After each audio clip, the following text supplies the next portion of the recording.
ராமானுஜாய நமஹ. ஸ்ரீராமனிடம் இருக்கக்கூடிய பக்தியானது நம்ம எங்கு வேண்டுமானாலும் அழைத்து கொண்டு சென்றுவிடும். ராமன் திருவடியில் வைத்த அன்பு முற்றுவிட்டால் அதுதான் பக்தி என்று சொல்லுகிறோம். அப்ப அந்த ராம பக்தி வளர வளர அந்த ராமனை பற்றி தெரிந்து கொள்ள வேண்டும், ராமனது வீர தீர பிரதாபங்களை எல்லாம் தெரிந்து கொள்ள வேண்டும் என்று நாம் ஆசைப்படும் பொழுது அந்த ஸ்ரீராமாயணத்தை நமக்கு படிக்க வேண்டும், அதை தெரிந்து கொள்ள வேண்டும் என்று தோன்றும்.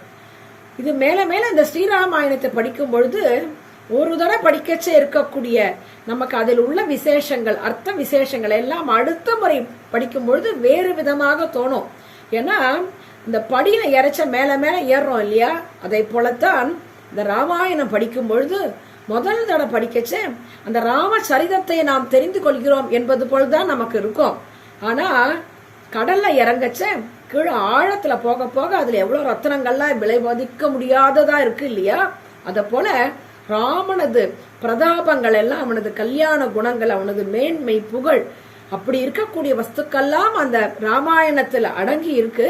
ஆஹா, இவ்வளவு இருக்கா நமக்கு அப்படின்னு அப்பதான் ஒவ்வொரு தரம் படியில ஏறும் பொழுது நம்ம மேல உயர்ந்து போகிறோம் இல்லையா, அதை போலதான் ராமாயணத்தை படிக்கும் பொழுதும் அது அப்படியே மேல மேல நம்மளை கொண்டு போய் எங்கோ சென்று அழைத்து கொண்டு விடுமா. அப்போ இப்படி அழைத்து கொண்டு போகும்போது நமக்கு என்ன கொடுக்கும்னா, எதை வேண்டுமானாலும் கொடுத்து விடுவான் ராமன். அந்த ஸ்ரீராமன் நம் மனசுல என்னென்னலாம் நமக்கு ஒரு அபேட்சிதங்கள்லாம் இருக்கோ அது இந்த நில உலகத்துல இருக்கச்சையும் சரி, இந்த சரீரத்தை விட்டு போனாலும் சரி, நமக்கு ஒரு ஸ்தானத்தை அந்த ஸ்ரீராமன் கொடுத்து விடுவான். இப்படி சாமானிய வஸ்துக்களே நமக்கு கொடுக்கறான்னு தர்மம், அர்த்தம், காமம், மோட்சம், புருஷார்த்தங்கள், அந்த புருஷார்த்தங்களே ராமன் கொடுத்து விடுவானாம். அதனாலதான் ஸ்ரீராமாயணத்துல எல்லா விதமான புருஷார்த்தங்களுக்கு உண்டான அதை எப்படி அடைவது என்பது நமக்கு அதுல அழகா ராமன் வாழ்ந்து காட்டினான் இல்லையா, அப்பேற்பட்ட மகிமை. இப்போ இந்த ஸ்ரீராமாயண புருஷார்த்தத்தையே கொடுக்கறதுங்கிறோம், மோட்சமே நமக்கு கொடுக்கக்கூடியவன் ராமன் அப்படின்னு சொல்றோம். ஆனால் இதையெல்லாம் விட ராமன் வாழ்ந்தான் இல்லையா திரேதா யுகத்துல, அந்த திரேதா யுகத்துக்கு நம்மை அழைத்து கொண்டு செல்ல முடியுமா ஸ்ரீராமனால் அப்படின்னு கேட்டாக்க, ஏன்னா நம்ம இப்ப இழந்துட்டோம். இந்த விபவாவதாரங்கள் என்று சொல்லக்கூடிய ராமகிருஷ்ணாதி அவதாரங்கள்லாம் வாழ்ந்தார்கள் இல்லையா, அங்க நம்மால் போக முடியுமோ? நம்மாழ்வாரே கேட்கிறார், அன்னைக்கு அந்த விபவாவதாரத்துல இருக்கிற மாதிரி எனக்கு இன்னைக்கு வேணும்னு சிலதெல்லாம் திருவாய்மொழியில ரொம்ப அழகா காட்டுகிறார். அத போல நாம் இப்பொழுது திரேதா யுகத்துக்கு செல்ல முடியுமா, அந்த ராமன் குணத்தை நாம் நேரில் பார்க்க முடியுமா அப்படின்னு ஒரு கேள்வி வந்தா நிச்சயமா முடியும் என்றுதான் சொல்ல தோன்றும். ஏனென்றால் இந்த லிப்கோ நிர்வாகத்தார் உலகத்தில் உள்ள அத்தனை பேரையும் இப்பொழுது எங்க நம்மை அழைத்து கொண்டு செல்கிறார், எல்லாம் திரேதா யுகத்துக்கு தான் இவர்கள் நம்மை அழைத்து கொண்டு செல்கிறார்கள். ஏன்னா ராம பக்தி எங்க வேணாலும் அழைச்சுன்னு போகும்னு சொல்றது போல இந்த ராம பக்தி என்ன ஆறுதுன்னா, இந்த லிப்கோ நிர்வாகத்தார் உலகத்தில் உள்ள அத்தனை ஜீவாத்மாக்களும் நல்லது, அவர்களுக்கு உயர்வு வர வேண்டும், இந்த சம்சாரத்தை தாண்ட வேண்டும் அப்படின்றதுனால நமக்கு நல்ல உய்வு உபாயமாக இவர்கள் ஆரம்பத்திலிருந்தே இந்த ஸ்ரீராமாயணம் அது அப்படியே அவர்கள் அத்தனை பிரிண்ட் பண்ணி அவர்கள் கொடுத்தது மாதிரி யாரும் கொடுத்திருக்க மாட்டார்கள். எப்போ ஒரிஜினலா ஸ்ரீராமாயணத்தில் வால்மீகி ராமாயணத்தில் என்ன சொல்லப்பட்டு இருக்கிறதோ அத்தனை அர்த்த விசேஷங்கள் அப்படியே ஒண்ணு கூட மாறாம ராமன் திருவுள்ளத்தில் என்ன இருந்ததோ, வால்மீகி திருவுள்ளத்தில் என்ன இருந்ததோ அது அப்படியே அவர்கள் அந்த லிப்கோ நிர்வாகத்தார் ஸ்ரீராமாயணத்தை கொடுத்திருக்காரு. எத்தனையோ பேர் அதை படித்து உய்வு அடைந்து உள்ளனர். அந்த கைங்கரியமானது அப்படியே தொடர்ந்து வந்து இன்று நாம் இருக்கக்கூடிய இந்த ஒரு கடினமான ஒரு சூழ்நிலையில கூட நம்மை எப்படி உய்விக்க வேண்டும் என்பதற்காக லிப்கோ நிர்வாகத்தார் இப்படி ஸ்ரீராமாயணத்தை, இந்த கதை என ராமச்சரித்தம்னா ரொம்ப பிரியம், எல்லாருக்கும் பிரியம் இல்லையா, உயிர் பிச்சை கொடுக்கக்கூடியதாச்சே. சீதா பிராட்டிய சொல்லும் பொழுது சம்ஸ்ரவே மதுரம் பாக்கியம்ட்டு அனுமார் முதல் சீதா பிராட்டிக்கு சொன்னார் இல்லையா, அப்படிப்பட்ட அந்த சரிதம் ராமச்சரிதம் இப்படி இன்னமுதம் இல்லையாது. அப்பேற்பட்ட அமுதத்தை எல்லாருக்கும் இந்த சம்சார மண்டலத்துல இருக்கிறவெல்லாம் பெற வேண்டும், இவர்களை எல்லாம் திரேதாயுகத்துக்கு அழைத்து செல்ல வேண்டும் அப்படின்றதுனால அயோத்திக்கு அழைத்து செல்ல வேண்டும்ன்றதுக்காக தான் இப்படி ஒரு ஆச்சரியமான இப்படி ஒரு கைங்கரியத்தர்கள் இப்படி ஒரு சாதனை பண்ணி இருக்கிறார்கள். அந்த வகையில பார்க்கும்பொழுது இந்த ஆழ்வார்கள் எல்லாரும் எப்படி ராமனை அனுபவித்தார்கள், ராம சரிதத்தை எப்படி நமக்கு கொடுத்தார்கள். வால்மீகி கொடுத்தது வால்மீகி கொடுக்காதது, கம்பர் கொடுத்தது, கம்பர் கொடுக்காதது அப்படின்னு எவ்வளவோ விஷயங்கள் நம்முடைய ஆழ்வார்கள் எம்பெருமானை அனுபவிக்கும் பொழுது பல திவ்ய சரிதங்கள்லாம் காட்டுகிறார்கள். ஒவ்வொரு திவிதேசத்தில் போகும்பொழுது அந்த எம்பெருமான் ஆழ்வார்களுக்கு ராமனாக காட்சி கொடுக்கிறார் இல்லையா? அப்பொழுது அவ்வளவு அழகாக அவர்கள் சொல்லக்கூடிய அந்த திவ்ய சரித்தங்களை எத்தனை தடவை கேட்டாலும் அப்படியே காதுக்கு அவ்வளவு இனிமையா இருக்கு. நாக்கால நம்ம சொல்லும் பொழுது, நாவால் சொல்லும் பொழுதும் நமக்கு அது நாவுக்கு அவ்வளவு ஒரு மனமா சுகந்தமா இருக்கு இல்லையா? அப்பேற்பட்ட அந்த ஆழ்வார்கள் பல திவ்ய தேசங்கள்ல பல விதமாக ராமனாக பாவித்து அவர்கள் கொண்டாடினார்கள் அந்த எம்பெருமான. அந்த வகையில போன பதிவுல பார்க்கும் பொழுது திருமங்கை ஆழ்வார் எப்படி திருவரங்கத்தில் அந்த திருவரங்கத்து எம்பெருமானை சரணாகதி செய்தார். ஏன்னா ராமாயணம் சரணாகதி சாஸ்திரம் இல்லையா? அதனால அந்த எம்பெருமானை எப்படி சரணாகதி செய்தார் என்று போன பதிவில் பார்த்தோம். அப்போ ராமனது கதையெல்லாம் அதில் நாம் கேட்டோம்.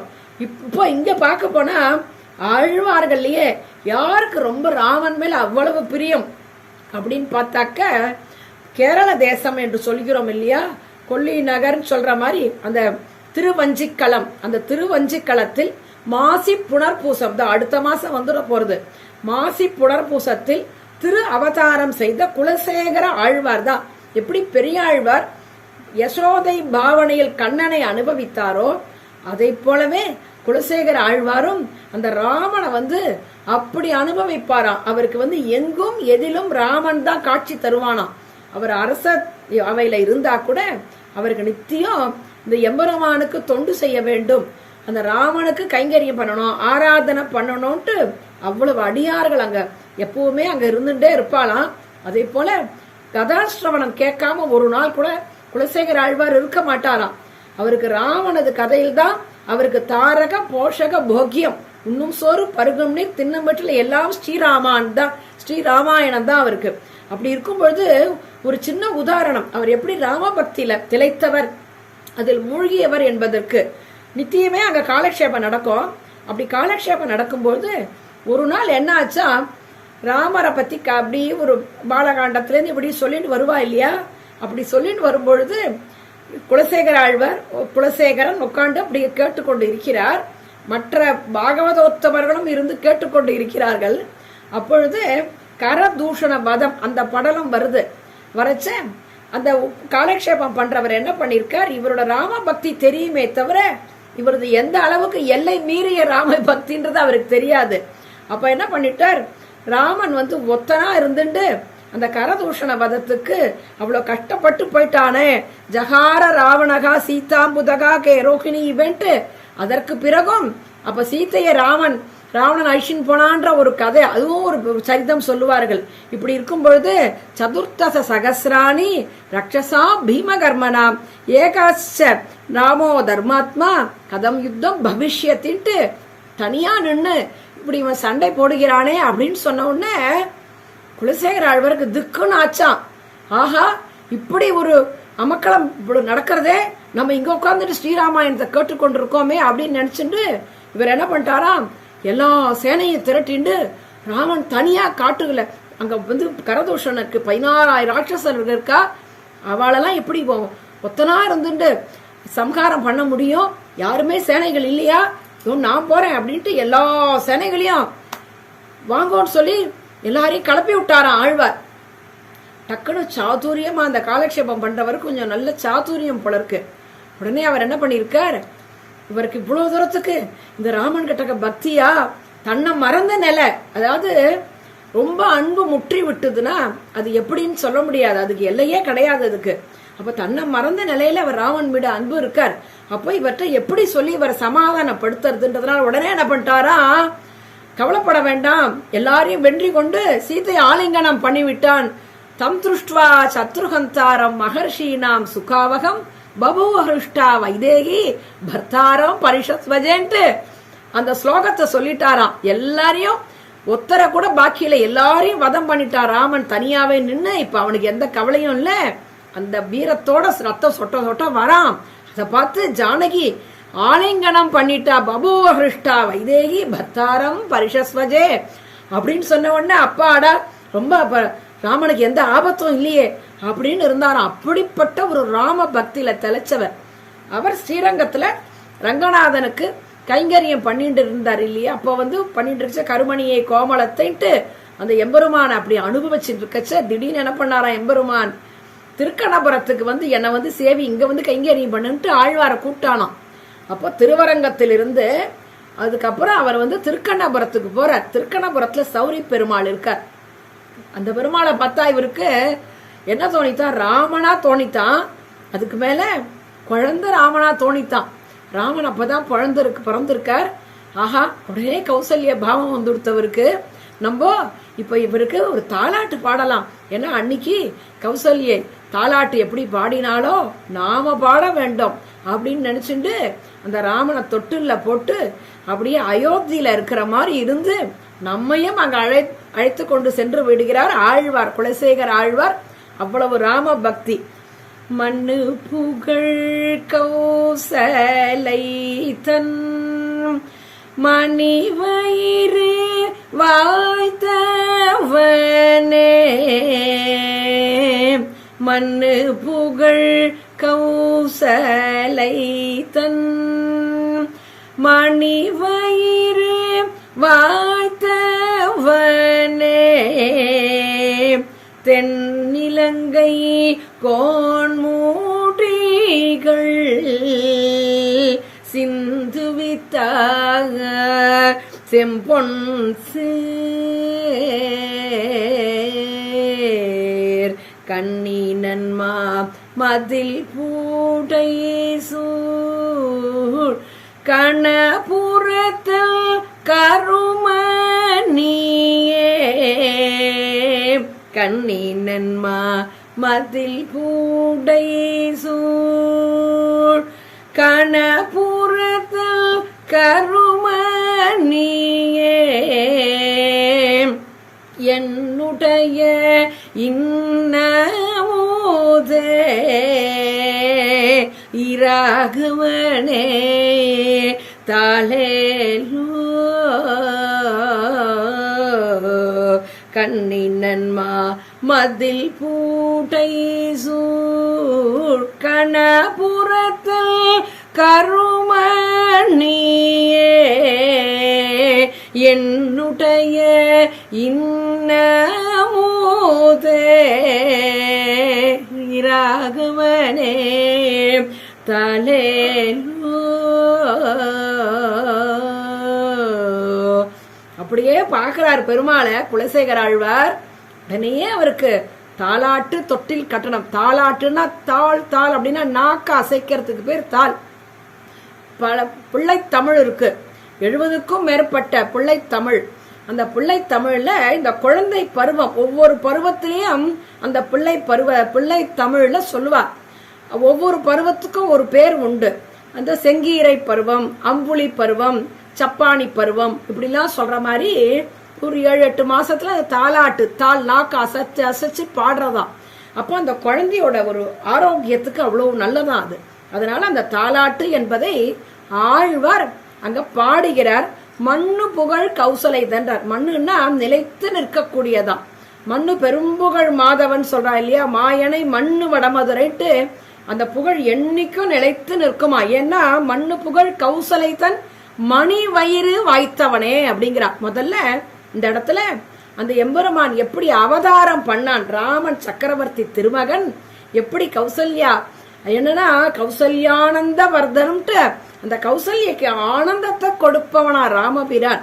எப்பவுமே அப்படிதான். அந்த ராமாயணத்துல வால்மீகி சொல்றார், ராமன் போல தகப்பனுக்கும் தாய்க்கும் சுசுரூஷ பண்ணாதவா யாருமே இருக்க மாட்டா. அப்படி பண்ணிருக்காரா ராமர். எப்பேற்பட்ட சக்கரவர்த்தி. அந்த அயோத்தியில தசரத சக்கரவர்த்திக்கு இல்லாத பணியால இப்படி கண்ணை அப்படி காட்டினாலே 1000 பேர் நிக்கக்கூடிய அளவுக்கு அங்க அத்தனை பேர் கைங்கரியத்துல இருக்கும் பொழுது ராமன் ஏன் பண்ணணும் அப்படின்னா மாத்ருனா மாத்ரு காரியாணி, பித்ருனா பித்ரு காரியாணிங்கிறார் வால்மீகி சொல்றார். அம்மாவுக்கு என்னென்ன அந்த மாத்ருத்துவம் சம்பந்தத்துல என்ன பண்ணணும். ஏன்னா மாதா பிதா குரு தெய்வம் நெச்ச முதல்ல மாதாவை சொல்றா இல்லையா. அந்த தாய் கிட்ட எப்படி ஒரு வாத்சல்யத்தை கொண்டவர், தாய்க்கு சிசுருஷ பண்ணணும்ன்றத ராமர் காட்டுறார். அந்த ராமாயணத்தை படிக்கச்சதான் தெரியும். ராமாயணத்தை படிக்கச்ச கதையா படிக்க கூடாது. அதுல உள்ள தத்துவார்த்தங்கள், அதுல என்ன தாத்பரியம் நமக்கு சொல்றது, நமக்கு வாழ்க்கை நெறிதான் ராமாயணம். அப்போ அந்த அம்மாக்கு என்ன கைங்கரியம் பண்ணணும்? 1000 பேர் இருக்கலாம், 1,00,000 பேர் இருக்கலாம். ஆனா அந்த புத்திரன் போய் தாய்க்கு ஒரு கைங்கரியம் பண்ணச்ச அது எவ்வளவு உத்கிருஷ்டமானதுன்றத காட்டுறதுக்கு தான் இந்த இடத்துல மணி வயிறு வாய்த்தவனேன்ட்டு. அப்படி அம்மாக்கு ஆனந்தத்தை கௌசல்யானந்த வர்தனகாங்கிற ஆனந்தமா இருக்குமா ராமனை பார்க்க பார்க்க கௌசல்யக்கு. எதனாலன்னா இந்த லோகத்தை எல்லாம் சத்தியத்தாலும் சத்தியம் தர்ம இவாபரகான்ட்டு அதுல நாட்டினார் இல்லையா. அப்பேற்பட்ட அந்த ராமனை பெற்று எடுத்தவள். இந்த வேதம் சொல்லுவது போல மாத்திரு இவ்வளவு பாவம் ரொம்ப முக்கியமோ அத காட்டினார். எப்படி காட்டினார் ராமர் அப்படின்னா, தாய் தான் கௌசல்யா, ஆனால் அங்க கைகேயி சித்தி அடுத்த ஸ்தானத்துல இருக்கக்கூடிய தாய் தான். ஆனாலும் தாய் சொல்லு அந்த சின்ன தாயா இருந்தாலும் அவளது வாக்க இவர் நடத்தி காட்டினார் இல்லையா. அவளுக்கு கட்டுப்பட்டாரே. அப்பேற்பட்ட ஒரு குணவான், பல குணங்களை காட்டுகிறார். பெரியவர்கள் கிட்டக்க தாய் தகப்பன் கிட்டக்க எப்படி நடந்துக்கணும் என்பதை நாம் சக்கரவர்த்தி திருமகனான ராமன் கிட்ட காட்டணும். அதனால அப்படி ஒரு மண்ணு புகழ் கௌசலை. அப்படிப்பட்ட இந்த ராமனோட புகழ் உலகமெல்லாம் போற்றக்கூடிய அளவுக்கு வாழ்ந்து காட்டினான் இல்லையா. அப்பேற்பட்டவனை வயிற்றில் சுமந்தவள். அதனால இவளுக்கு மண்ணு பெரும் புகழ் மாதவன்ற மாதிரி மண்ணு புகழ் கௌசல்யா. அவளுக்கு எப்பேற்பட்ட இந்த கௌசல்யா எப்பேற்பட்ட பாக்யவதி. இவ வயிற்றுல இப்படிப்பட்ட ஒரு புத்திரன் அவதரித்து இருக்கிறானேட்டு உலகமெல்லாம் கொண்டாடும்படியான ஒரு பெற்றெடுத்தாள் இல்லையாவோ. அப்படி ஒரு சுகிருதம் கிடைச்சது இல்லையா அந்த அவளுக்கு. எப்பேற்பட்ட ஒரு தபஸ் இருந்து இந்த ராமனை வயிற்றுல 12 மாசம் சுமந்தா.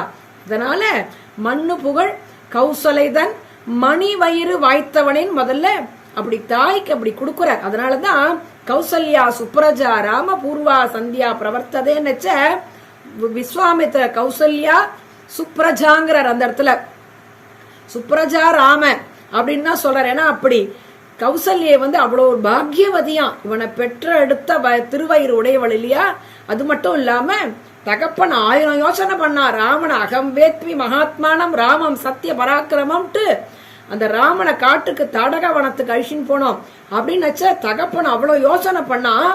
ஆனா அந்த தாயானவள் வாத்சல்யம் வத்சலையான மாதான்னு சொல்ற மாதிரி பிள்ளை பகனையாமல் நமக்கு சொல்லுவார்கள் ஆச்சாரியர்கள் எல்லாம். அப்போ அந்த தாய் நீ போகாதன்னு தடுக்கலையாம்.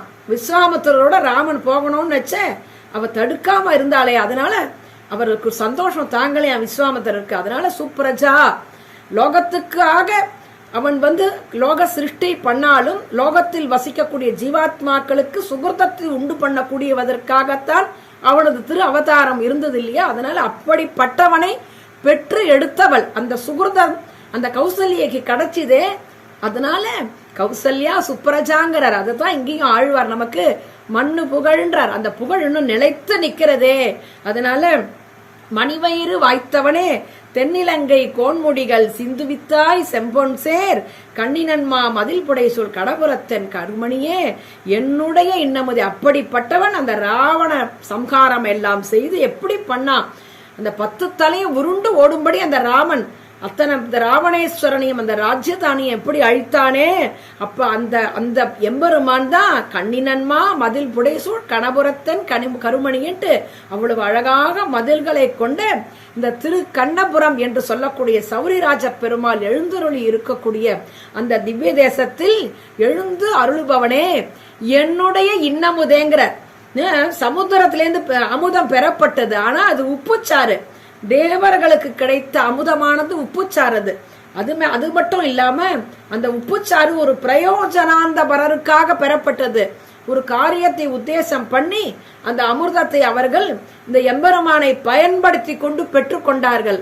அது உப்புச்சாரான அமுதம். ஆனால் இந்த அமுதம் இருக்கே இது உப்புச்சார் கிடையாது. இது எல்லாருக்கும் பயன்படக்கூடிய அமுதமா. இது இன்னாருக்கு அது தேவர்கள் வாங்கிட்டு போனா. ஆனா இந்த அமுதம் இருக்கே இது எத்தனை தர வேணாலும் இந்த அமுதத்தை பருகின்றே இருக்கலாம். அமுதிலும் ஆற்ற இணையன்றார் நம்மாழ்வார். அதனால பார்க்க பார்க்க இன்னமுதே அப்படியே போக்கியமான வஸ்து. அந்த போக்கியத்தை எவ்வளவு சொல்றாலும் திகட்டவே திகட்டாளா. கண்ணால் காண்பதற்கு அந்த எம்பெருமான் அமுதம் போல் இருப்பானா. அதனால அமிர்தம் திருஷ்டுவா திருப்பியந்தி அப்படிங்கிறது சாந்தோக்கு உபனிஷத்து. அப்படிப்பட்ட அந்த எம்பெருமான் இன்னமுதே இந்த திருக்கண்ணபுரத்துல எழுந்துள்ள இருக்கிறாயே இராகவனே தாளையலோங்கிற.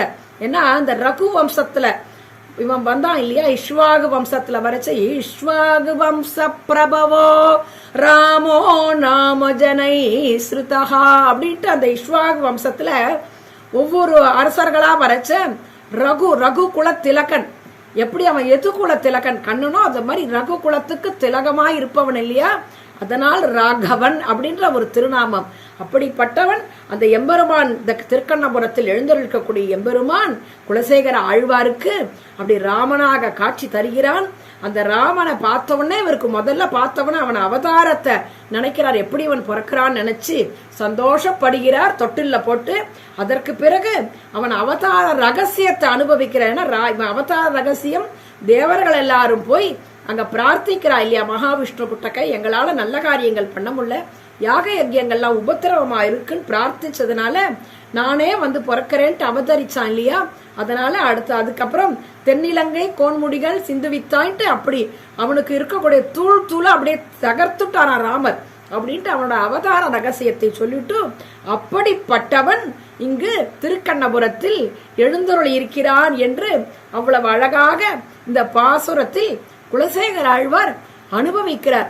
முதல்ல அவனோட அவதாரத்தையும் சொல்லி அவதார ரகசியத்தையும் சொல்லிவிட்டு தாளையலோன்ட்டு அவனை ஒரு தொட்டில்ல பாடுறார் ஆழ்வார். குழந்தையே ஆக்கிட்டார் கடைசியில. அடுத்த பாசுரத்துல இன்னும் அடுத்த ஒரு வீர சரித்திரத்தை சொல்றார், ராவணனை சொல்றார். ராவணனை மட்டுமா இந்த எம்பெருமான் சம்ஹாரம் பண்ணா, புண்டரீக மலரதன் மேல் புவனியெல்லாம் படைத்த அவனே தின்திரளால் தாடைகைதன் உரமுருவ சிலை வளைத்தாய். இங்க ராமன் வந்து பரத்வத்தை காட்டுறார். ஏன்னா எப்பவுமே ஆழ்வார்கள் எம்பெருமானது எளிமையை தான் அனுபவிப்பார்கள். அவனோட நீர்மை குணம் தான் ஆழ்வார்களுக்குலாம் ரொம்ப பிடிக்கும். ஐயோ நீ அப்படி இருந்தியே இப்படி இருந்தியே அப்படின்னு அனுபவிப்பாரு. ஆனாலும் இந்த ஆழ்வார்களுக்கு ஒரு பொசசிவ்னஸ் நம்ம சொல்லுவோம்.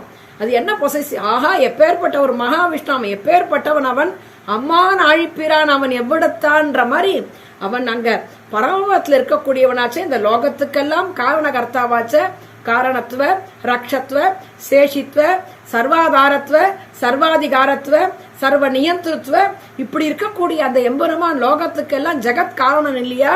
காரணம் தூ தியேகான்ட்டு எல்லாரும் ரிஷிகள் எல்லாம் யோகிகள்லாம் அவனை தானே தியானம் பண்ணி கொண்டு இருக்கா. அப்படி இருக்கக்கூடியவன் இந்த லோகத்துக்கு நிமித்த காரணம் அவன் தான் சொல்லும் பொழுது அப்படிப்பட்டவன் ஆச்சேன்னு அவர்களுக்கு தோணுமா. அப்படிப்பட்டவன் தான் இங்க மண்ணை சாட்டான், அப்படிப்பட்டவன் தான் இங்க வில்லை முறிச்சான், அப்படிப்பட்டவன் தான் இங்க 10 தலையை ராவணாதிகளை எல்லாம் வதம் செய்தான். யாருக்காக செய்தான்? தனக்கு என்று ஒரு சொந்த காரணத்துக்கா? இல்லையே, அடியார்களுக்கு என்று இருப்பவன் எம்பெருவான் அப்படின்னு இவர்களுக்கு நீர்மை குணம், அந்த எளிமை, சர்வ சுலபன், இந்த சௌலபியம் சௌசீலம் சொல்லக்கூடிய அந்த குணங்களை நினைச்சுப்பா.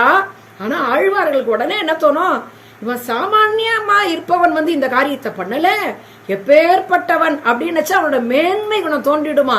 அப்ப இந்த லோகத்தை எல்லாம் எத்தோவா இமானி பூதானி ஜாயத்தேன்ட்டு வேதம் சொல்ற மாதிரி அந்த லோகத்தெல்லாம் அன்னைக்கு என்ன பண்ணா, சிருஷ்டி பண்ணா. அதனால புண்டரீக மலரதன் மேல் புவனியெல்லாம் படைத்து இந்த லோகத்தை எல்லாம் நீ படைச்சியப்பா.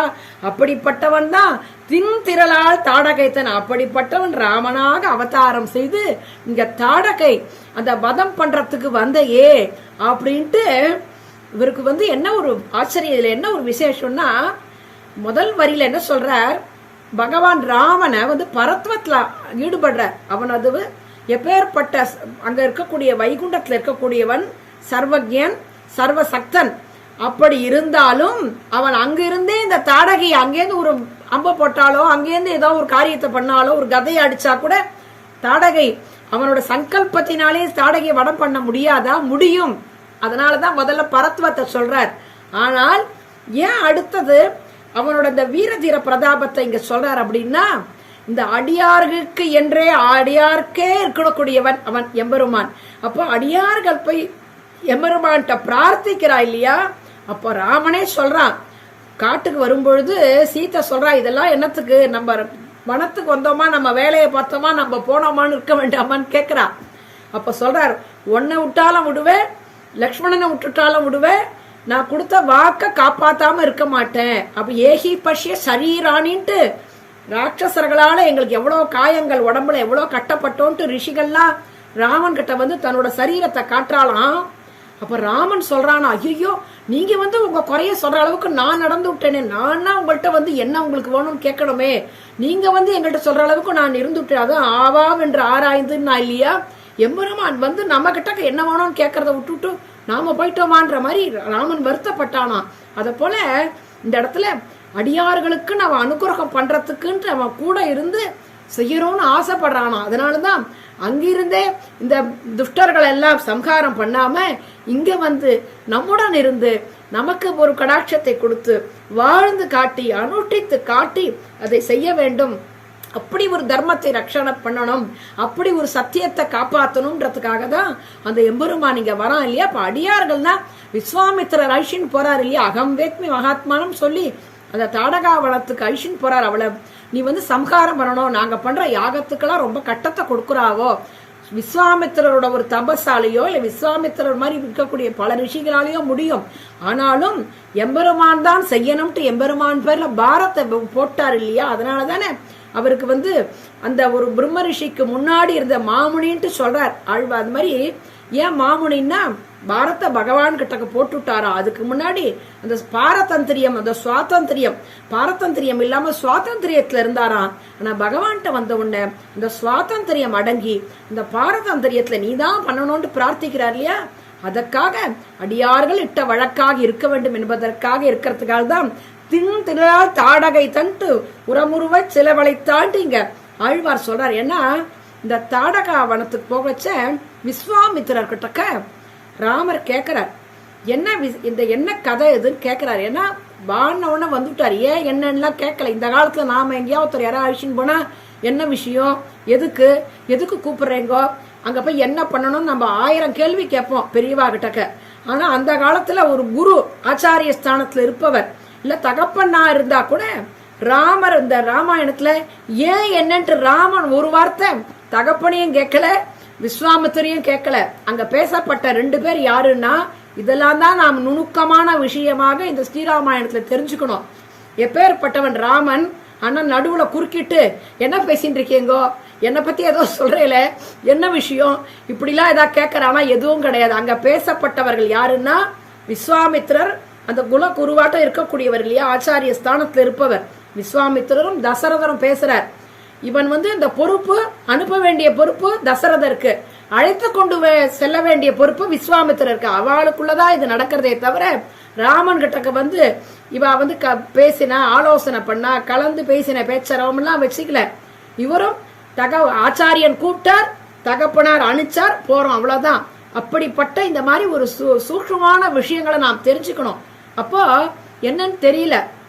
அங்க போகச்ச கங்கை கரை கிட்டக்க போறார் ராம லக்ஷ்மணர் 2 பேரும் போறா கங்கை கரை கிட்டக்க. கங்கையில இருந்து தாண்ட போறா தாடக வனத்துக்கு போறதுக்கு. அப்போ அந்த கங்கை கரையில அந்த கங்கை ஜலத்துல படகுல ஏறி போறா. ஒரே சத்தமா அந்த ஜலத்துல ஒண்ணுக்கு ஒண்ணு ஒரே பட்டு பட்டு பட்டு பட்டுன்னு இல்ல, 1-2 கையெல்லாம் அடிச்சுக்கிற மாதிரி ஒரு சத்தம் ஒளி எழுப்பிண்டே இருந்துதான். அந்த ஒளியை கேட்ட உடனே ராமன் கேட்கிறார் விஸ்வாமித்திரர் கிட்ட, கங்கையில இப்ப இந்த ஜலத்துல ஏன் இவ்வளவு ஒரே ஜலமா இருக்கே அப்படின்ட்டு கேட்கிறார்.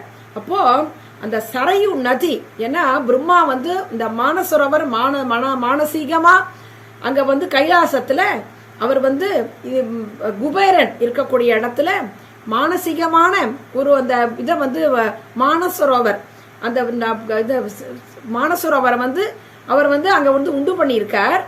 அந்த மானசரோவர்ல இருந்து வந்து விழுந்த நதி தான் இந்த சரையு. அப்போ அதனால அங்கேருந்து வந்து இந்த சரையு நதி இங்க கங்கையில கலக்கிறதுனால அந்த சத்தம் கேட்கறது அப்படின்னு சொல்றாராம். அப்படி சொன்ன உடனே இவ 2 பேரும் அந்த நதியில போய் அங்க போய் அந்த கங்கையில இருந்து போய் அங்க போய் கரையில சேர்ந்துடுறா. ஒரே வனம் காடா இருக்கு, பயங்கரமா இருக்கு, கோரமா இருக்கு அந்த இடத்துல. அப்ப ராமர் கேட்கிறார், இவ்வளவு காடா இருக்கே தாடகா வனம், இதுல என்ன விசேஷம், என்ன இங்க அப்படின்ட்டு கேட்கிறாரு அந்த இடத்துல.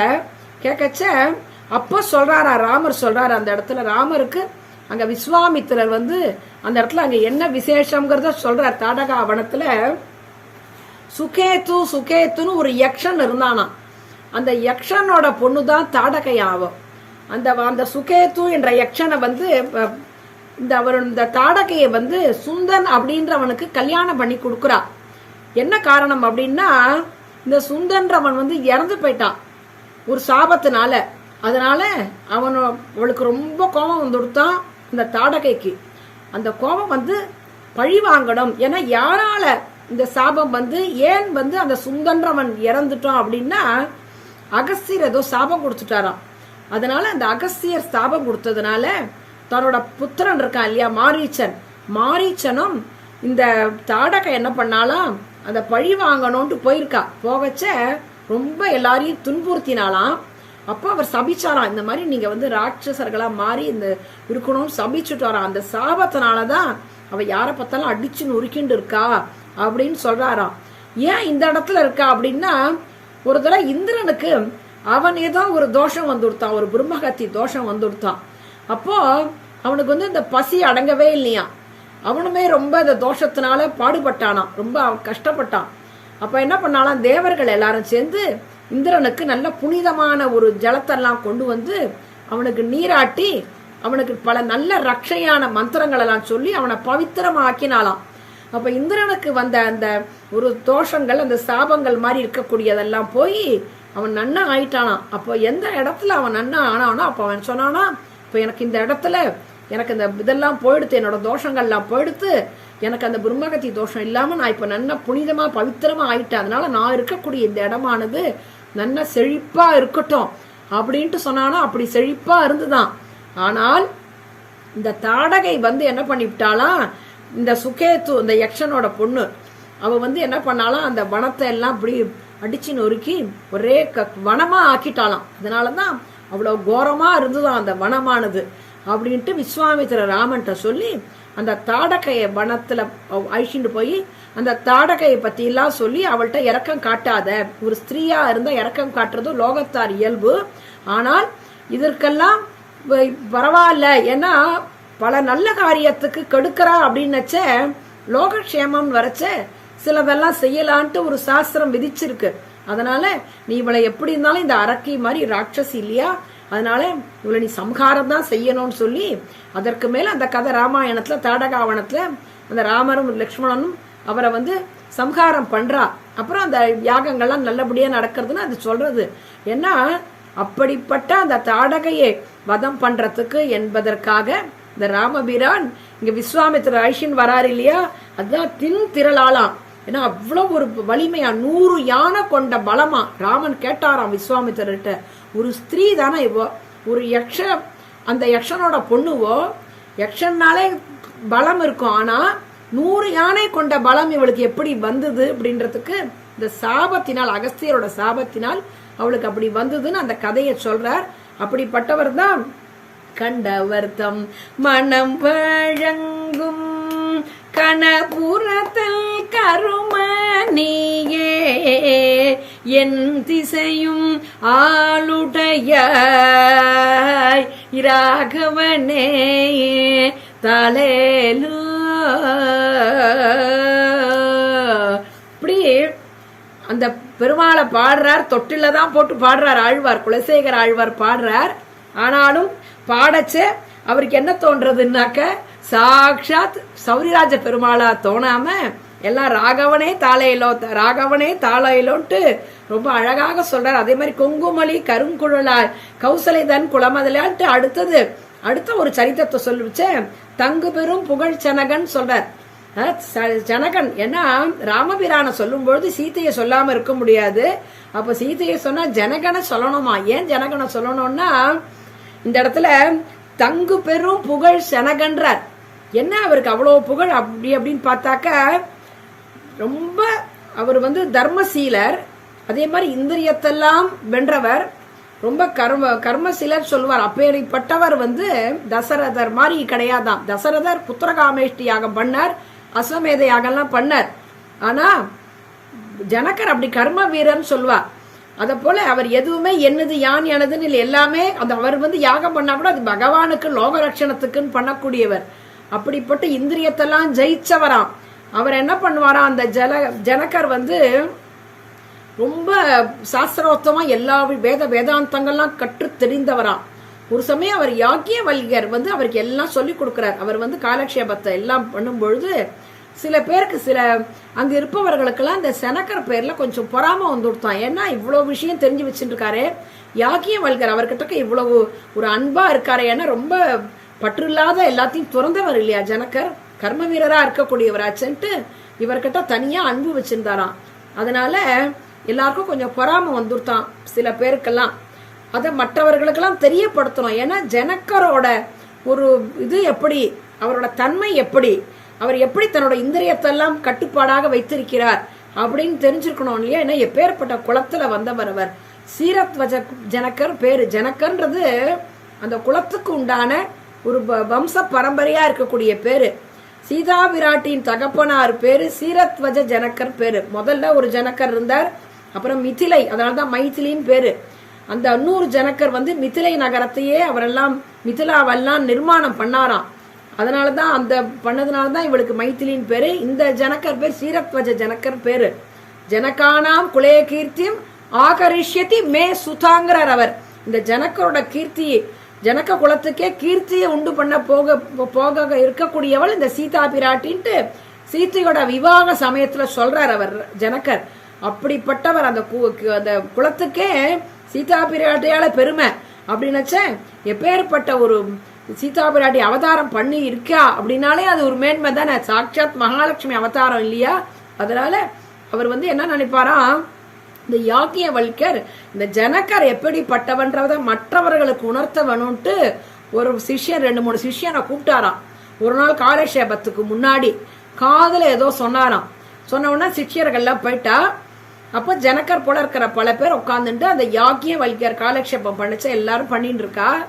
அப்போ அவர் ஏதோ நல்ல தத்துவார்த்தங்கள்லாம் சொல்லிட்டு இருக்காராம்.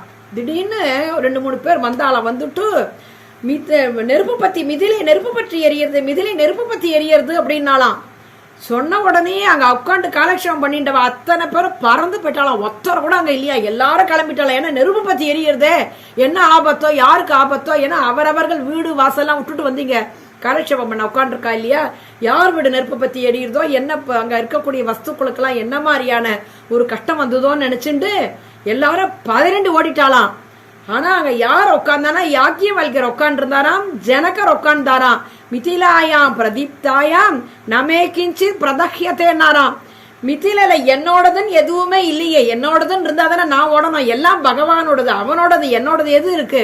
எனக்கு முன்னாடி எத்தனையோ பேர் இந்த நாட்டை ஆண்டுன்னு இருந்தா, அவ வச்சுட்டு போனதுதான் நான் வச்சுட்டு கிடைத்தவர, இது என்னோடது இல்லை, எனக்கும் இதுக்கும் சம்பந்தம் கிடையாது, எனக்கு முன்னாடி பல பேர் இருந்திருக்காளேன்ட்டாராம். அப்பதான் இவரோட எப்படிப்பட்டவன்றத மற்றவாள்லாம் உணர்ந்தாராம். அதனால அப்படிப்பட்டவரோட புகழ் சனகன் திருமருகா, திருமருகானா மருமகனே, அவரோட மாப்பிள்ளை இல்லையா தாசரதின்ட்டு அவ்வளவு அழகா சொல்லி, கங்கையிலும் தீர்த்தமலி கணபுரத்தல் கருமணியே, எவ்வளோ தீர்த்தங்கள்லாம் அந்த கண்ணபுரத்துல அவ்வளவு அழகா பல தீர்த்தங்கள்லாம் இருக்காம். தீர்த்தமலி கணபுரத்தன் எங்கள் குலத்து இன்னமுதேங்கிறார். ஏன்னா எங்கள் குலத்து இன்னமுத குலத்தை சொல்றாரு இப்ப ஆழ்வார். ஏன்னா ஆழ்வாருமே ஒரு ராஜா இல்லையா, குலசேகரன். திருவஞ்சிக்களத்துல வாழ்த்த திருவஞ்சிக்களம் அங்க இருக்கக்கூடிய அரசர் இல்லையா. அத போல இவனும் அரசனாச்சே, ராமனும் சக்கரவர்த்தி திருமகனாச்சேன்ட்டு எங்கள் குலத்துக்கு இன்னமுதே.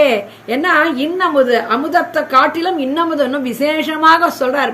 ஏன்னா உப்புச்சார் இல்லாத பரம போக்கியமாக இருக்கக்கூடியது இந்த அமுதம், அந்த அமிர்தத்தை கொடுக்கக்கூடியது. இந்த அமுதத்தை பற்றினால், இந்த அமுதத்தை பருகினால் அமிர்தம் என்று சொல்லக்கூடிய அந்த இடத்துல பரமபத வைகுண்டத்தையும் அமிர்தம் சொல்லுவா. அதனாலதான் இந்த அமிர்தத்தை பருக பருக பருக அது என்ன தோணிடும், அந்த அமிர்தம் இருக்கக்கூடிய அந்த அங்க பரமபதத்துல நமக்கு நித்தியமா கைங்கரியம் கிடைக்கும். இங்க கைங்கரியம் நமக்கு கிடைச்சிரும். இந்த வாச்சிக்க கைங்கரியமோ இல்ல நமக்கு சிரவணம் கேட்கிறோம் இல்லையா ராம கதைகள்லாம், இது அந்த அமிர்தத்துல நித்தியமான அமிர்தத்துல கொண்டு போய் அங்க விட்டுடுமே அப்படின்றதுனால என்னுடைய எண்ணமுதே ராகவனே தாளேலோன்ட்டு ஆச்சரியமா இங்கேயும் ஒரு ராம சரித்தம். ஏன்னா தாடக வனத்தை சொல்றார். அதே போல இங்க எப்படி சனகர் எப்படி ஒரு ரொம்ப புகழோட இருந்தார் அப்படின்றத அந்த கதையை சொல்றார். இப்படி ஒண்ணு சொல்லிட்டு சுற்றம் எல்லாம் பின் தோடர தொல்கானம் அடைந்தவனே அற்றவர் கருமருந்தே அயோத்தி நகர் கதிபதியே கற்றவர்கள் தாம் வாழும் கணபுரத்தல் கருமணியே சிற்றவை தன் சொல் கொண்ட ஸ்ரீராமா தலேலோ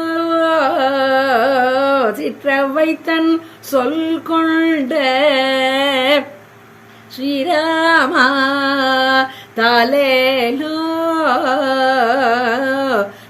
சுற்றமெல்லாம் பின்தொடர தொல்கானம்ங்கிறார். இங்க ஆச்சாரியர்கள்லாம் ரொம்ப ஒரு ரசமா அனுபவிப்பா. ராமன் காட்டுக்கு போனும்போது ரமமானா வனேத்ரயான்ட்டு ராமன் போனா, சீத்தை போனா, லக்ஷ்மணன் 3 பேர் தானே போனா. எப்படி சுற்றமெல்லாம் பின்தொடரேன்னு சொல்றாரே அப்படின்னா, இந்த லக்ஷ்மணன் இருக்காரு இல்லையா, லக்ஷ்மணன் வந்து எப்பவுமே அவன் எம்பெருமான் ராமனுக்கு கைங்கரியம் பண்ணக்கூடியவன். அவன் ஒழிவில் காலமெல்லாம் உடனாய் மண்ணி வழிவிலா அடிமை செய்பவன். ஏன்னா ஆதிசேஷனோட அவதாரம். அனந்தகா பிரதமம் ரூபம் லக்ஷ்மணச்ச ததப்பரம் அவன் அந்த ஆதிசேஷனை லக்ஷ்மணனாக அவதாரம் செஞ்சிருக்கான். அவன் எப்பவுமே கைங்கரியம் பண்ணிட்டே இருக்கணும். அகம் சர்வம் கரிஷ்யாமி அப்படின்னு சொன்னவனா இங்க ராமாயணத்துல. அப்படிப்பட்ட அந்த லக்ஷ்மணன் கைங்கரியம் பண்ணணும்ன்றதுக்காக எல்லா அடிமையும் செய்ய வேண்டும், ஏவி கொள்ளவும் வேண்டும். நாம் போய் எனக்கு கைங்கரியம் கொடுன்ட்டு நாம் போய் பிரார்த்திப்பது சுதந்திர புத்தியை காட்டும். அவன் நமக்கு சொல்லணும், அதை நாம் செய்யணும். அதனால பர்ணசாலை அமை லக்ஷ்மணான்னா திடுக்கிட்டு தான் லக்ஷ்மணனுக்கு. நான் எப்படி, நீ எங்க அமைன்ட்டு இந்த இடத்த காட்டு, நான் அதை செய்கிறேன்ட்டு அந்த சுவாதந்திரியத்தை போக்கணும். அந்த பகவான் இட்ட கட்டளைக்கு நாம் ஆட்பட்டு இருக்கணும். அந்த பாரதந்திரிய ஸ்வரூபம், இந்த சேஷத்துவம் பாரதந்திரியெல்லாம் நாம அடிமை. ஆனா பாரதந்திரியம் சொல்லுக்கு கட்டுப்பட்டு இருக்கிறது. அவன் என்ன சொல்றானோ அதை நம்ம செய்யணும். நமக்கு அதுல விருப்பம் இருக்கும், இல்லாம இருக்கலாம். அப்படி அடியன் தகப்பனார் அடிக்கடி சொல்லுவார், நமக்கு பிடிச்சாலும் பிடிக்காட்டாலும் பெரியவா சொன்ன செய்யணும்னு சொல்லுவார். அத போல பாரதந்திரிய ஸ்வரூபங்கிறது யாருக்கும் வராது, ரொம்ப கோடியில ஒருத்தருக்கு தான் வரும், லக்ஷ்மணன் போல இருக்கிறவாளுக்கு தான். அப்படிப்பட்ட அந்த பாரதந்திரிய ஸ்வரூபம் இல்லையா. அப்போ சுற்றமெல்லாம் பின்தொடர் என்ன, அயோத்தியில யாரெல்லாம் ராமனுக்கு என்னென்ன மாதிரி பணிவிடைகள் செய்தார்களோ அத்தனை பணிவிடையும் இந்த லக்ஷ்மணன் தான் ஒருவனே செஞ்சானா. அதனாலதான் சுற்றமெல்லாம் பின்தொடர் தொல்கானம் அடைந்தவனேன்னு சொல்லிட்டு நம்ம ஆச்சாரியர்கள் சொல்வார். அப்படிப்பட்டவன் நமக்கு அயோத்தி நகருக்கு அதிபதியே. இந்த அயோத்திங்கிறது எப்படி இருக்கா, அவ்வளவு விசேஷமான அயோத்தியா.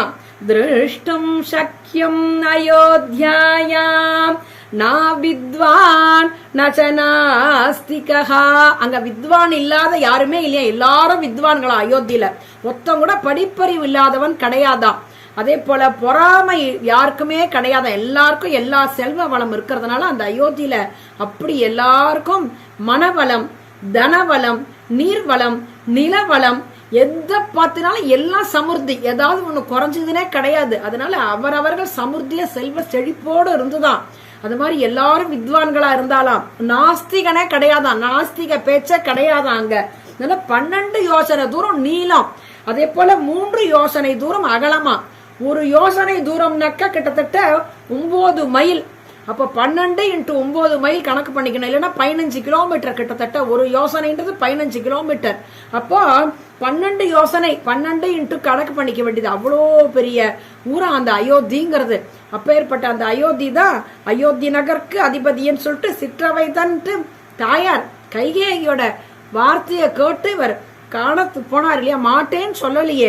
அதனால சொல் கொண்ட, அந்த சொல் கொண்ட அவள் சொன்னதை கேட்டுட்டு தாய் சொல்ல என்ன சொன்னாலும் அந்த சத்திய சாமானிய தர்மம், அந்த சத்தியத்தை காப்பாற்றணும்னு இருக்கக்கூடிய அந்த தசர. ஏன்னா இந்த ராமன் அவன் சாட்சாத் தர்மம். அவன் அப்படி சாட்சாத் தர்மமாக இருந்தாலும் தசரதர் ஒரு சாமானிய தர்மமான இந்த சத்தியத்துக்கு கட்டுப்பட்டு, இந்த கைகேயியோட வார்த்தைக்கு கட்டுப்பட்டு உன்னை காட்டுக்கு அனுப்பினான் இல்லையா.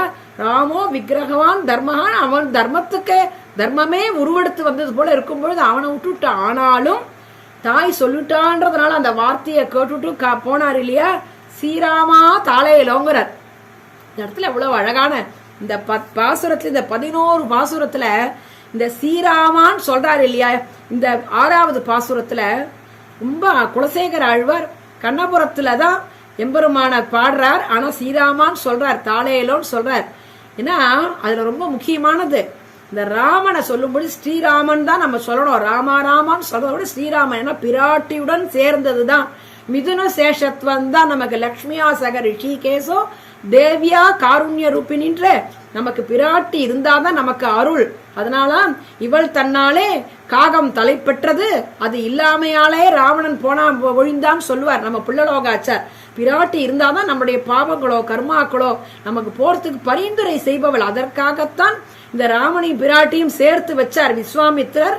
இந்த தாடகாவனம்ட்டு சொல்லி ஒரு வியாஜத்தினால லோக சம்ரட்சணம் பண்ணணும், லோகத்தார எல்லாரும் சுபிக்ஷமாக இருக்கணும், சர்வ மங்களங்கள்லாம் உண்டாகணும், எல்லாரும் நோய் நொடி இல்லாம இருக்கணும், அஷ்ட ஐஸ்வர்யங்கள் வரணும், சகல சௌபாக்கியங்கள் வரணும்னா ராமன் எப்படி இருக்கணும்? ஸ்ரீராமனா இருக்கணுமா. ஏன்னா இந்த ராமன் அப்படின்னாலே அது தாரக மந்திரம் சொல்றோம். இன்னமும் பல சம்ஹிதைகள்லாம் நமக்கு சொல்றது. இந்த ராம நாமம் என்ன சொல்றதா, விருத்த ஹாரீத ஸ்மிருதி, அந்த ஸ்மிருதிகள் எல்லாம் ரொம்ப அழகா சொல்றது. இந்த ராம நாமத்தை அங்க ருத்ரன் காஷியில இருக்கிறவாளுக்கு தாரக பிரம்மம் சொல்றது. அத சொல்லிண்டே இருக்கானா. 1000 திருநாமம் இருக்கு இல்லையா, தேவோ நாம சகசிரமான்ட்டு பகவான் 1000 நாமங்கள் கொண்டவன். அந்த 1000 நாமங்களுக்கும் எது சமம் அப்படின்னா இந்த ராமநாமம் தான் சமமா. அதனாலதான் காசில யார் மரணம் அடைஞ்சாலும் அவளுக்கு இந்த ருத்ரன் தாரக பிரம்மம் பேரான். இந்த ராம நாமம் ஸ்ரீ ராமாய நமகா, இந்த ஸ்ரீ சேர்த்துக்கணும், தாயார் இல்லையா, ஸ்ரீ ராமாய நமகான்னு சொன்னா அது தாரக பிரம்மம் சொல்ற. காசியில ருத்ரன் அவளுக்கு உபதேசம் பண்றானா, அவர்களுக்கு நல்ல கதி கிடைக்கணும்.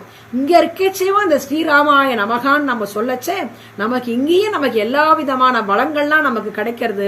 இகத்திலையும் பரத்திலும் ரெண்டுத்திலையும் வளமான வாழ்க்கைக்கு ஸ்ரீராமாய நமகான்னு இந்த 6 அக்ஷரங்கள் கொண்ட எழுத்து எல்லா பாவங்களையும் பொசுக்கிடுமா. இந்த ஜென்மத்துல பண்ண பாவம், போன ஜென்மத்துல பண்ண பாவம், ஒவ்வொரு ஜென்மாலையா சேர்த்து சேர்த்து வச்சிருக்கிற சஞ்சித்த கர்மா பிராரப்த கர்மா எல்லாத்தையும் தீயனில் தூசாக்கிடுமா. இன்னைக்கு பண்ண போற பாவத்தையும் நான் பண்ண விடாம நம்ம தடுக்க கூடியது இந்த ராம நாமம் தான். அதனாலதான் ஸ்ரீ ராமாய நமகான்ட்டு அங்க ராமான் காசியில ருத்ரன் உபதேசம் பண்றான். அதுக்கு தாரக பிரம்மம்னு பேரா.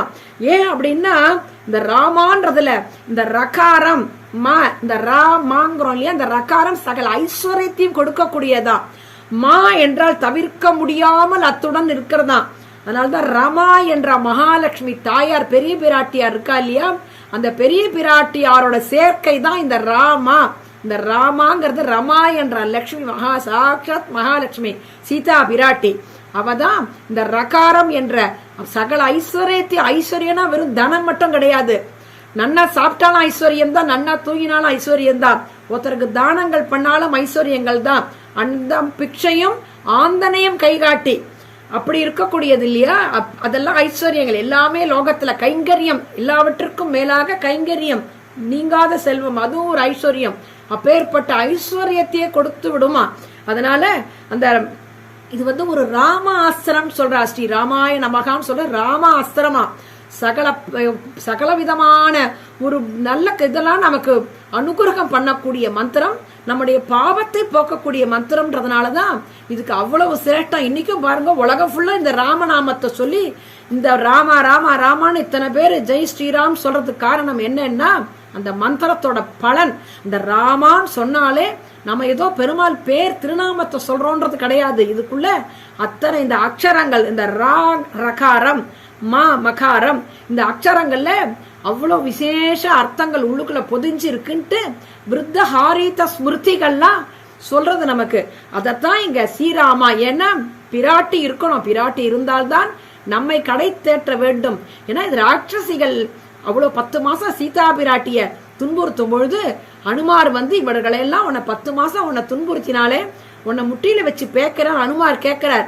அப்ப சொல்றா, பாப்பானாம்பா சுபானாம்பா வதார்ஹானாம் பிளவங்கம காரியம் கருணமாரியேன நகஷ்டின் ஞாபராத்தியதின். லோகத்துல கருணையை காட்டணும், தப்பு பண்ணாத யாரு லோகத்துல? அதனால தண்டிக்கத்தக்கவர்களாக இருந்தாலும் கொல்லத்தக்கவர்களாக இருந்தாலும் அது யாராக இருந்தாலும் நாம் அவரிடம் இரக்கத்தை காட்ட வேண்டும். இந்த ராட்சசிகள்லாம் எஜமானர் இட்ட வேலையை செய்தார்களே தவிர நாம் அவர்களை தண்டிக்க கூடாது அப்படின்னு காரியம் கருணமாரியன் அந்த கருணையை காட்டுன்ட்டு அனுமாருக்கு ஹிதோபதேசம் அபய பிரதானம். இந்த ராமாயணத்திலேயே சீதா பிராட்டியோட அபய பிரதானம் எதுன்னா இந்த யுத்த காண்டத்துல இந்த பாப்பா நாம்பா சுபா நாம் பார்ப்போம்.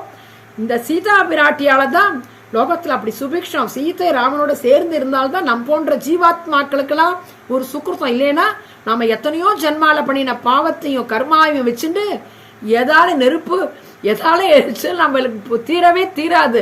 அப்ப பிராட்டி ஆகிய கருணை மழை தான் நமக்கு அப்படிப்பட்ட அந்த அபயத்தை கொடுக்கறா இல்லையா? அதனாலதான் இங்க ஆழ்வார் ஸ்ரீராமா அப்படின்னு சொல்றார். சொல் கொண்ட ஸ்ரீராமா தாளையலோன்னு சொல்லிட்டு இப்படி ஒவ்வொரு பாசுரத்திலேயே அனுபவிக்கிறார்.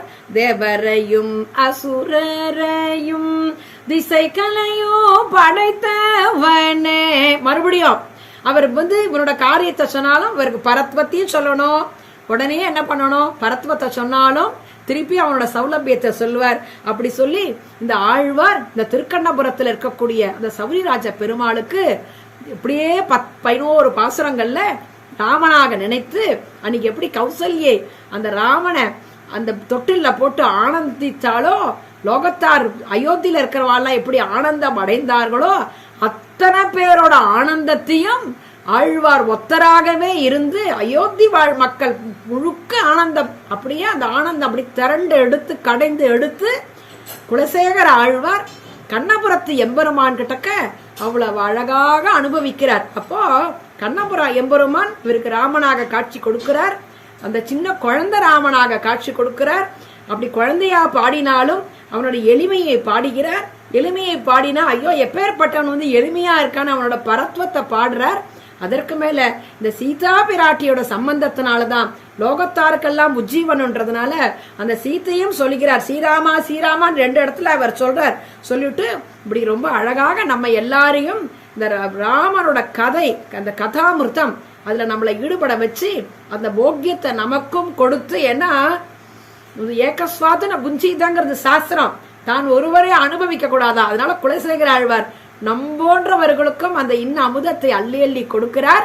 இதை கொடுக்கத்தாலும் இதை நம்ம எல்லாம் மறுபடியும் அனுபவிக்க செய்யற இந்த லிஸ்கோ நிர்வாகத்தாருக்கு எல்லார் சார்பார்களும் அடியேன் என்னுடைய நன்றியை தெரிவித்துக் கொள்கிறேன்.